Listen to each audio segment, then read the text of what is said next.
Hello students, welcome back.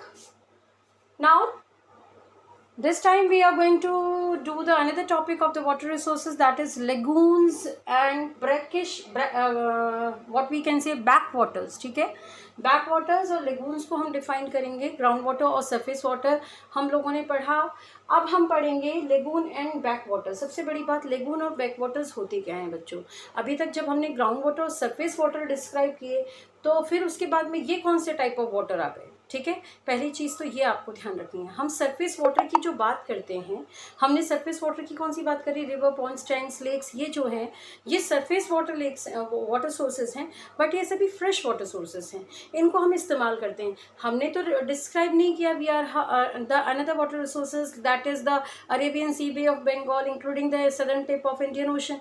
हमने ऐसा नहीं कहा, लेकिन यहाँ पर लेगून्स और बैक वाटर को हमने डिफाइन किया है after defining the ground water and the surface water. ठीक है, तो यानी कि लेगून्स होते क्या हैं और बैक वाटर क्या होते हैं. जनरली ये दोनों ऑलमोस्ट एक जैसे होते हैं.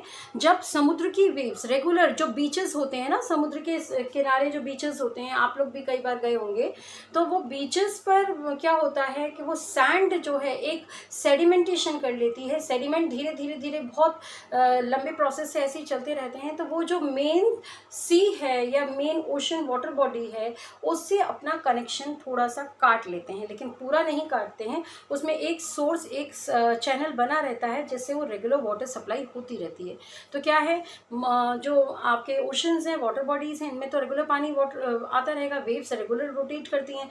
वही वेव्स जो है बहुत फर्दर बीचेस तक जाती हैं और वो ढलान में जब आ जाती हैं they start collecting in the form of lagoons. ठीक है, लेगून्स में कन्वर्ट हो जाती हैं and somewhere they are formed as the back water.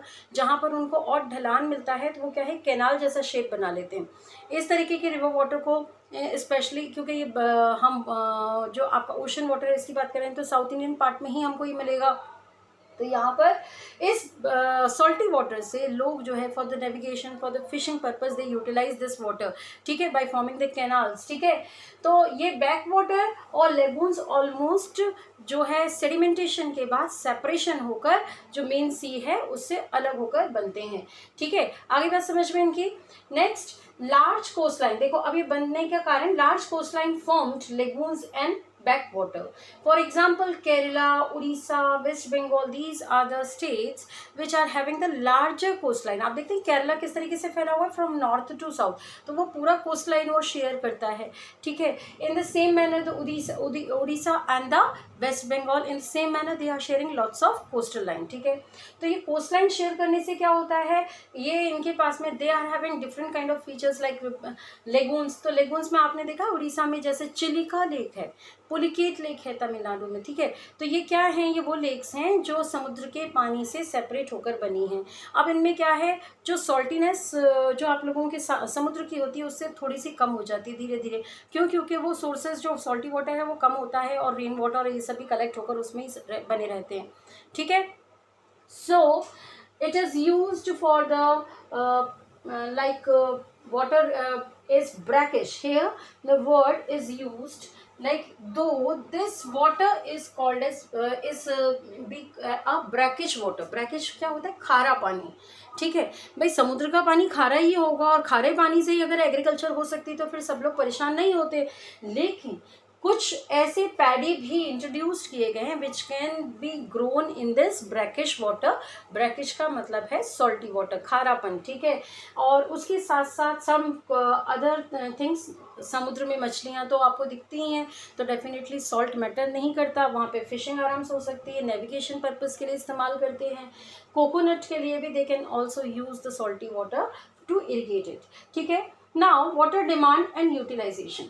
बच्चों, जब हमारा देश आज़ाद हुआ तब से लेकर और आज तक हम यही कहते आए हैं कि भारत एक एग्रो बेस्ड कंट्री है, और एग्रो बेस्ड कंट्री है तो डेफिनेटली क्या होगा, बहुत सारे पानी की ज़रूरत होगी. ठीक है, तो हम जब से हम इंडिपेंडेंट हुए we started different kind of plans like 5-year plans, we form such dams. ठीक है, that comes under the multiple projects. ठीक है, मल्टीपल प्रोजेक्ट्स में ये आते हैं। So 5 year plans, multipurpose projects, these are the sources. अब हम बात करते हैं अर्लियरली जो हमने डिस्क्राइब किया कि how much the water share we are utilising as per the surface water and the ground water. ठीक है, सरफेस वाटर में कितना, सरफेस वाटर का कितना परसेंट हम डोमेस्टिक पर्पस में इस्तेमाल करते हैं, कितना परसेंट हम इंडस्ट्रीज में इस्तेमाल करते हैं, और कंपैरिजन हम देखेंगे।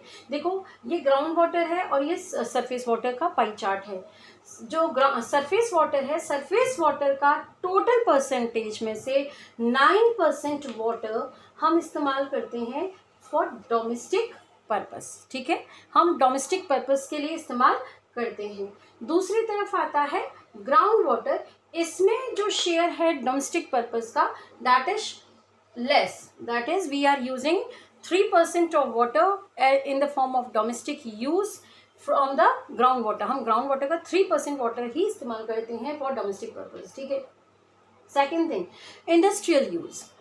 जो सरफेस वाटर होता है उसका कितना परसेंट हम इंडस्ट्रियल यूज़ कर रहे हैं, 2%। यानी कि तो फिर कहाँ बढ़ गया इंडस्ट्रियल यूज़, आपके ग्राउंड वाटर का। यानी कि ग्राउंड वाटर का बहुत सारा पार्ट हम लोग इसको इस्तेमाल कर रहे हैं फॉर द इंडस्ट्रियल पर्पस। क्या होता है बेटा, बड़ी इंडस्ट्रीज होती हैं वो खुद ही ड्रिल करती हैं, बोरवेल लगाती हैं, अपना पानी वो इस्तेमाल करने लग जाती हैं। तो क्या है, they are not requiring the surface water, they are not depending over the surface water. वो उस पर डिपेंड क्यों रहेंगी भाई, उनको वहीं से वाटर सप्लाई मिल रही है। लेकिन वो एक देश का रिसोर्स है जिसे आप इस्तेमाल कर रहे हो और कंटिन्यूसली आप इस्तेमाल कर रहे हो, डेफिनेटली ग्राउंड टेबल लेवल जो है वो कम हो जाएगा।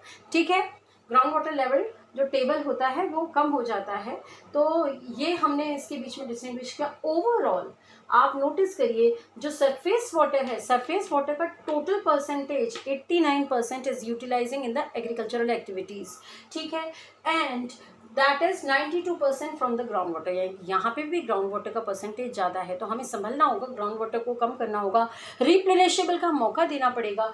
ठीक है, अभी हमने मल्टीपल प्रोजेक्ट्स की बात करी। Multiple projects like we are having Bhakra Nangal, Hirakud, Damodar valley, Nagarjuna Sagar, Indira Gandhi canal etcetera. ये सभी आपके मल्टीपर्पज़ प्रोजेक्ट्स हैं जो हम लोगों ने अपनी वाटर डिमांड्स को फुलफिल करने के लिए फॉर्म किए हैं।